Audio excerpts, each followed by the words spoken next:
You are on your own timeline and you don't need to be seeing every Tom, Dick and Harry and their lives and what they're doing with their lives and how successful they are and what they've got now. Like, it's giving impatient. It's given, right, I'm only going to dedicate 6 months. This is like a sentence, and at the end of the 6 months I should be living my dream life. But that's not true.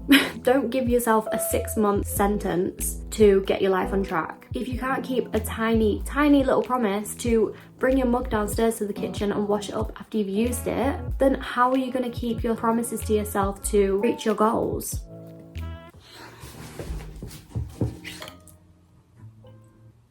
This bottle is so satisfying. Look at this. Okay, that didn't seem very satisfying. It just swizzles on so nicely. So I know that I'm late on the bandwagon. I know that it is like mid-January now. This will probably get uploaded like February, probably. But this maybe is a perfect time because a lot of people set goals in the new year. On New Year's Eve, they sit down and they write all their goals down, all the things that they want to do with the year ahead. And that's amazing. Like, it's such an amazing collective energy that we feel around that time of the year, and it can make us feel so excited and prosperous about the future. And we set all these goals, and a lot of us fall short of these goals, and it's usually about this time of the year. It's usually about February, and we're thinking, okay, what went wrong? Like, how did I fall off that already? And for a lot of people, the whole new year, new me situation can be very disheartening, because if you've got a track record of not living up to your promises that you've made to yourself every January, then of course you're going to be thinking, oh, this again, this is so exhausting, this is so draining. But it doesn't have to be this way. And me personally, I can feel that this year is going to be our year. 2023 is going to be a good year. I can feel it. I can feel it just being different and transformative in all these positive ways. Okay, where was we? I want you to remember that if you feel discouraged this year from setting goals and you've not reached them, if it's February now and you've fallen short of your goals, you're scared to pick them back up again and start again, just remember that you're not starting from scratch. You are starting from experience. It's not like you're doing this whole new thing for the first time. If anything, if you want to change your perception on it, if anything, starting things and then kind of falling off them, or setting goals and then not doing them over and over again, if it's the same goal, is kind of still like working towards your goal, because you're still trying. So don't let it discourage you when people give you all this tough love and making you feel bad because you've not stuck to your goals this year. Just think of it as a new opportunity to start again, not from scratch, but from experience. That made me feel better, and I feel like when I started being more kind to myself and stopped giving myself tough love, I was getting tough love everywhere, but once I stopped giving myself that,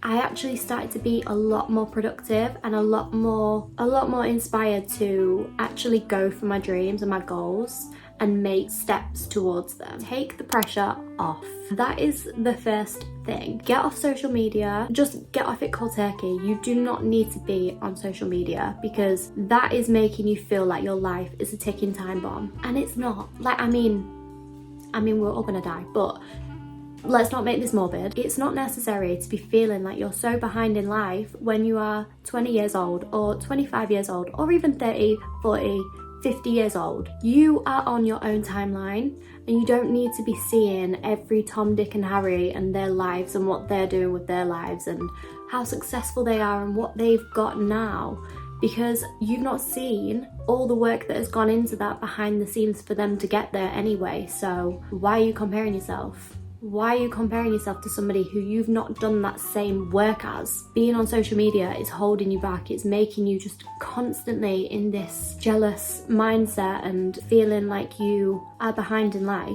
And when you feel like you're behind in life, I think a lot of the times, like, it's that, again, that discouragement, that disheartening feeling where you think, what's the point? And then you just don't even try.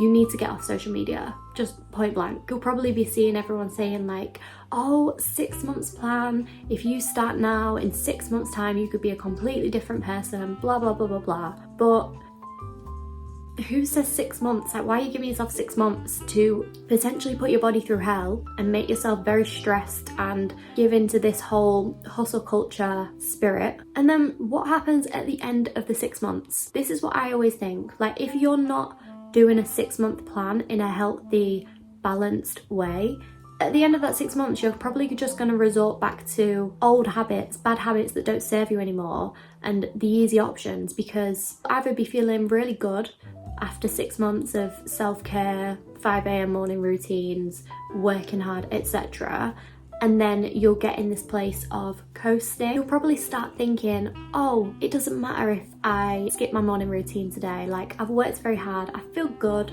so I'm just going to skip it. And then that one day turns into 2 days, turns into 3, to a week, to a month. You get the point. For me, when that happened on my first like self-development journey, I had like 4 or 5 months of solid self-care, 5 a.m. morning routines, really looking after myself. And then I just started to coast, and I started to get complacent with the progress that I'd made, and I didn't keep up with that. And then before you know it, I was back in my old habits, my old routines again, feeling depressed and feeling like I had no path, like I wasn't on my track that I'd set for myself. And yeah, and that took me like a year or so. Lighting's getting really weird now. But yeah, that took me so long to get back into, so just do it sustainably. But yes, the internet is 100% lying to you when they say that you need to cut everything out, do this, go to the gym 5 times a week, drink all your water, blah, blah, blah. Obviously, yeah, these things will get you far in life if you do those. But when I see all the 6-month plans and all that kind of stuff, like, it's giving impatient. It's giving, right, I'm only going to dedicate 6 months. Like, this is like a sentence. And at the end of the 6 months, I should be living my dream life. But that's not true. That is not true with anything, because what people don't tell you is that you actually have to sustain the things that you're doing in these 6 months. So there's no point of going all in and being like, yeah, I'm gonna go to the gym 5 times a week. I'm gonna wake up at 5 a.m. every single morning. I'm gonna do my 10,000 steps every day. I don't know.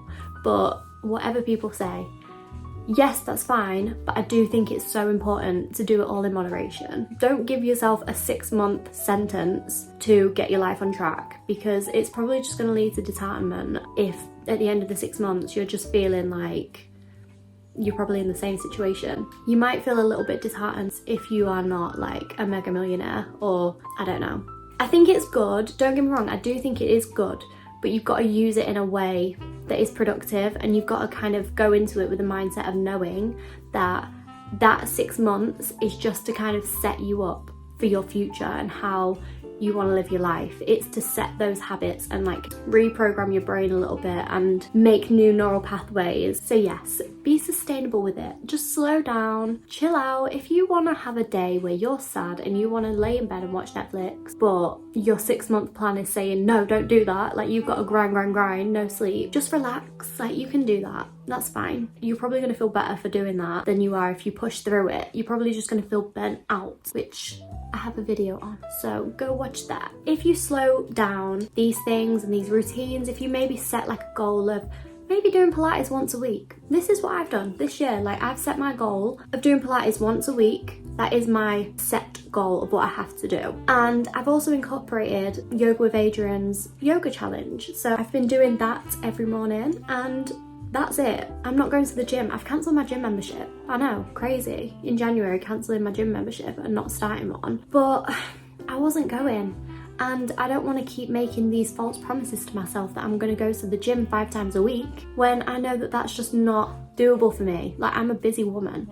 I've got things to do. I am planning on going into more detail on this because I could speak about this at one point for days. So watch out for that. So the next thing I'm going to do to reach my goals in 2023 is to review my goals daily, making sure that I am consistently every single day making a habit of reading my goals. Just reading my goals out of my little notebook every day, even if I just read them and I don't do anything with that. what I like to do is to read my goals, refresh my memory on what it is. I already know what it is, like it's pretty ingrained in my mind now. I make like a little list, a little plan of the things that I'm gonna do today. I do it in the morning as well. The things that I'm gonna do today to make my goals happen. And it doesn't matter, like I have taken the pressure off it completely. I'm not bothered when I reach my goal or goals. I just know that I am going to reach my goals by doing these tiny little things every single day and making sure that I do at least one thing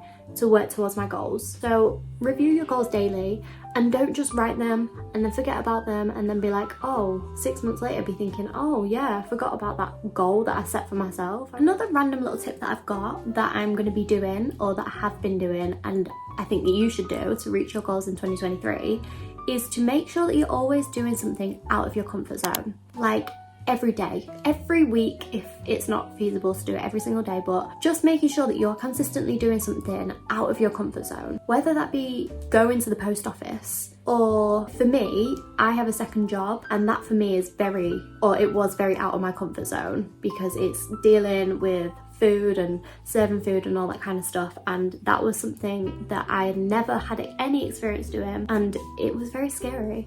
And even now it is out of my comfort zone. I am thinking, oh, there are some weekends I just don't want to do it. I don't want to go to work, but I do it because it's paying me and I feel good for it. Just do something out of your comfort zone. Do something that is going to really challenge your brain, because we want to keep our brains ticking. If we're in a job that is not really challenging our brain, which my main job doesn't really challenge my brain, and I think as well because I'm not really that interested in it, it's not really getting the cogs turning in my brain. I'm just kind of doing it for money. But doing something different, challenging yourself every single day, just to do something out of your comfort zone. And I do think you should do it every day. Every morning, just maybe write down something that you're going to do today that is uncomfortable. Maybe it's something that's been on your to-do list for ages that you've been putting off doing, like calling the doctor or booking an appointment with the optician, something like that. Just get it done. Make it your mission to just do that one thing. And if you've done that one tiny thing, whatever it is, you will feel so much better for doing that. Even if that's the only thing that you do all day, you can feel good in knowing that you've done that, and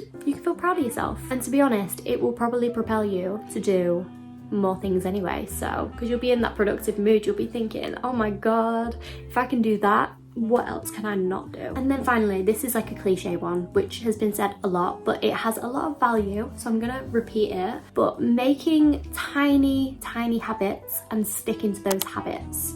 So whether that be bringing your mug down every time you've finished with it, washing it up in that moment, or folding up your laundry when it's just been freshly washed and dried and putting it away rather than just throwing it on the chair and forgetting about it, or putting the lid on the toothpaste. That is my pet peeve when people don't do that, but we move, it's okay. These tiny little small habits that we make really do set the foundations. There's lots of books out there like Atomic Habits about the importance of small habits, and I think when we set ourselves small little habits and goals to complete in a day, if we have like a little habit tracker, I've got in my journal like a habit tracker of things, just the little habits that I want to commit to and stick to, and it has like a little checkbox next to every day. So if I've done that, I can just check it and it just feels great. It's so important to set these tiny little promises to ourselves that are so easy to keep. Like we can just do them and not even think about it, even if it's like just tidying your room before you leave for work. These things take 5 minutes, but a lot of the time we will just gravitate towards our phone and go on our phone because we want to like rest or we want to just chill. But really these tiny little things take like 5 minutes, if that. So just doing these easy things every day and just noticing how much of a difference it makes, because you are building up your integrity, and your integrity is so important for your mindset and for reaching your goals. If you can't keep a tiny little promise to bring your mug downstairs to the kitchen and wash it up after you've used it, then how are you going to keep your promises to yourself to reach your goals? Like, oh, one more little bonus thing as well. I really do think in order to reach our goals in 2023 and onwards, we need to actually be making sure that we are on top of our finances. And I know that's a scary topic. We don't want to look at our finances a lot of the time. We might not want to check our bank account because it's scary, and we don't want to be faced or humbled by our spending habits. But it's so important, and it's also very empowering to get clear on your finances and know where you're going with it, and having a bit of a plan of what you're going to do in the future. If you have a goal of wanting to move out and live on your own, you need to stop thinking of it as like this thing that is so far away and you can think about it later on. Like, no, you can think about it now, and you can take small tiny little steps. Again, it's these like little bite-sized chunk goals that we set ourselves that really do matter the most. But yes, you can set yourself little saving goals of, you can maybe save £200 or £100 a month, and then know that you will have X amount of money in 5 years, which will contribute towards moving out. And I know 5 years seems like a long way away, and you probably are thinking in your mind that you want to move out next year by some miraculous event, but the reality of it is that that's not going to happen, and those 5 years are going to pass anyway. So you might as well have a plan in place, money that just goes out of your account and you don't even think about, you know, just something to think about, because that is what I've done this year, and I honestly feel so empowered, and I feel like I'm on such a good path. I know what I need to do to reach my goals, and I know how much more I need to work, or if I need another stream of income. I know all these things now because I've had a look at my finances, and I have put it all into an Excel spreadsheet, and just, yeah, it's all sorted, it's all dealt with, everything is accounted for, and it feels great. So yeah, that's all I've got for you today. The lighting is getting a bit weird now. It's gonna be getting dark soon, so I'm gonna end that here. And yes, I hope this was of some kind of value to you guys. These are just like little things that I'm doing. These are like on the forefront of my mind right now in reaching my goals in 2023 and onward. I'm gonna go. Thank you so much for watching. Please comment any feedback down below. Let me know ways that you're going to be reaching your goals in 2023, and we can talk down there, we can chat, and it'll be all good vibes. We can get to know each other. And yes, okay, I don't like byes, but yeah, bye.